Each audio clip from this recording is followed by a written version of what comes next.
Hey, how's it going, traders? In this video, I'm going to break down the top 3 most oversold stocks that I'm currently watching with a lot of upside potential. So without further ado, let's get right into the video. If you guys aren't already joined in our team's Discord, we are creating an awesome environment for new beginner traders. We're at 479 members. We're growing rapidly. We had over 100 join in the last week. And we're going to close it out at just over 1,000 members. So if you guys want to join, first link in the description. I'll see you in there. Alrighty, so jumping right into it. Let's first break down where the market's at, where I think it's headed, and then we'll talk about the overall 3 top stocks that I'm watching. So first, this is the NASDAQ/NQ, and as you can see, it did formulate somewhat of a support on the 180-day time frame. Yeah, it is still making lower lows, and last time it had a good run, it failed to break all-time highs. Now, obviously, every single time it does not have to break all-time highs. All I'm saying is, currently on the 1-year, 1-day chart, we are trading below the 9 EMA, and I personally think that's kind of a bearish signal, meaning I think it'll probably continue to go down. I think it's like the 3rd red day in a row. Actually, that was a full recovery. So pretty much yesterday was pretty much a red day.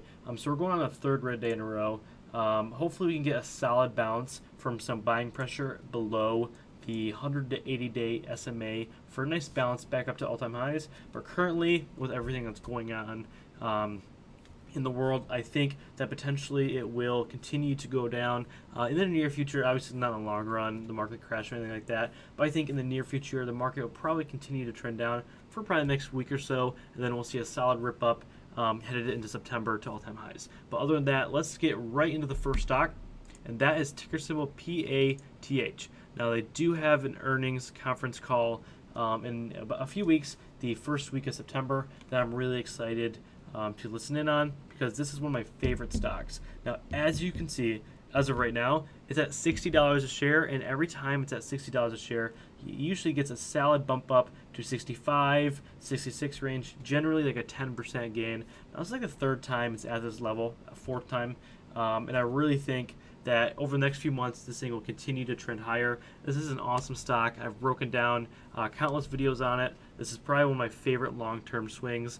And as you guys can see, my face cam's in the way, so if I shrink that a little bit, as you guys can see, the MACD lines are crossing. Last time they crossed right here, had a solid jump from 57 back up to 64, and we're at $60 a share right now. I think 60 is a pretty solid support, so I will be taking a position later today on the stock for a move up to 66, potentially up to $70.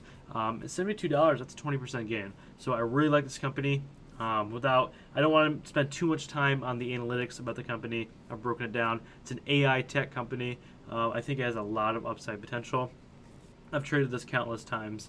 And I'm really excited to start a position in the low 60s. That will be my lowest average I've ever purchased on the stock. Now, the second one, you guys may know quite a bit about it, is Fubo. I have traded the stock countless times, made quite a bit of money on the stock. I absolutely love the stock. So right now, it had a really good earnings a few weeks ago. It made so good, it actually ran up from $25 up to almost $35 a share, almost $10 a share gain. Quickly became overbought and then started to sell off. Now the MACD lines are prepping for a crossover. The RSI is almost oversold, but right here, the dip was bought up quite a bit today. If we zoom in here, like the 5-minute chart, it went all the way down to $25, and it's now back up to almost $27 a share, just on today alone. So that's a really good signal if you see a hammer candle like this for a good indicator of a reversal. I think anything under $30 a share on the stock is a gold mine. I love this company. Every time it has an earnings report, it usually crushes it. So I will be purchasing some of this stock as it continues to trade above the 9 EMA. As you can see right now, it's continually getting rejected over the past few days, but once it starts to trend higher and break above the 180-day simple moving average and above the 9 EMA, I think you'll see a change in direction, making lower lows to higher highs. So I really like this stock. It's my number 2 stock on my list that I will be trading.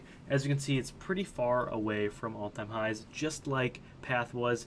Path was about 50% off of all-time highs from $60 all the way up to $90, and this one is even more. So from the given price point right now up to all-time highs, we're seeing almost 150% gain on the stock. Now, I'm not saying it's going to rip up to all-time highs anytime soon, but all I'm saying is if it recovers all the way back up there, which eventually it probably will, there's an awesome upside potential for the stock.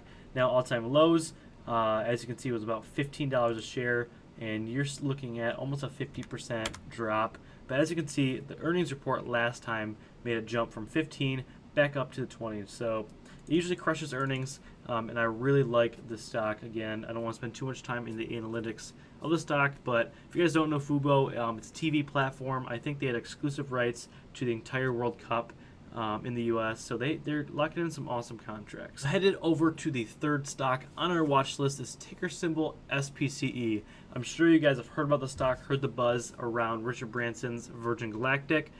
Quick analysis on the stock. Every time it gets up to the $60 level, it quickly falls back down to the low 20s, this time $13.87. Every time it gets to that $60 level, it quickly becomes overbought and has a massive pullback. Now, that's kind of what we're seeing over the course of the last few months. But on top of that, it went from $35 down to $24.50, $25 currently, because after earnings, it had a decent earnings. It was the first earnings that they actually had sales on. I think they sold 1,200 tickets at almost $500,000 a piece, so $300 million profit on their first opening when they came to ticket sales. I think you're going to see a lot more ticket sales roll in. But what ended up happening and making the stock ultimately drop is there was a negative Morgan Stanley bearish article that came out that set the price target in the low 20s, and that scared a lot of beginner investors. You started to see it taper off from $35 all the way down to $24.50. Now, I'm not nervous by this. I'm not a huge fan of price targets. I think they're used to manipulate the markets quite well. But as you can see, the MACD lines are crossing over, and you can't see because of my webcam here. But if I move it, it was oversold, and now it's just bouncing around that oversold level around 35 RSI. I really like this company. I think just because they just started ticket sales, there's a lot of upside potential. On top of why it dropped, Richard Branson, the CEO of this company, did sell $300 million worth of personal stock. Now, obviously, this served as a negative catalyst and had it sell off more, but it stated in the article he needed the money for his other businesses, such as hotels and stuff like that, that deeply, deeply suffered from the pandemic. Now, I think you're going to see a pretty decent recovery as it starts to trade above this 9 EMA on the 6-month chart, just like the other two. As it breaks above it and holds, I look for a nice jump up to the 180-day simple moving average around $35, and then eventually a rip back up in the 40s, 50s. And once they start accumulating some profit, I think you're going to see it in the 60s once again in a few months, maybe even a year or so. They need some time to sell some tickets. So that is the 3 oversold stocks that I'm watching for a lot of upside potential. If you guys like this video, make sure to smash the thumbs up, as well as subscribe if you want to see more oversold stocks. But that's my opinion on those 3. If you guys have any comments, questions, concerns, other stocks you want me to break down, maybe if you're even invested in some of these 3, why don't you leave a comment so I can read them and answer your questions. But other than that, guys, I'll see you in the very next video.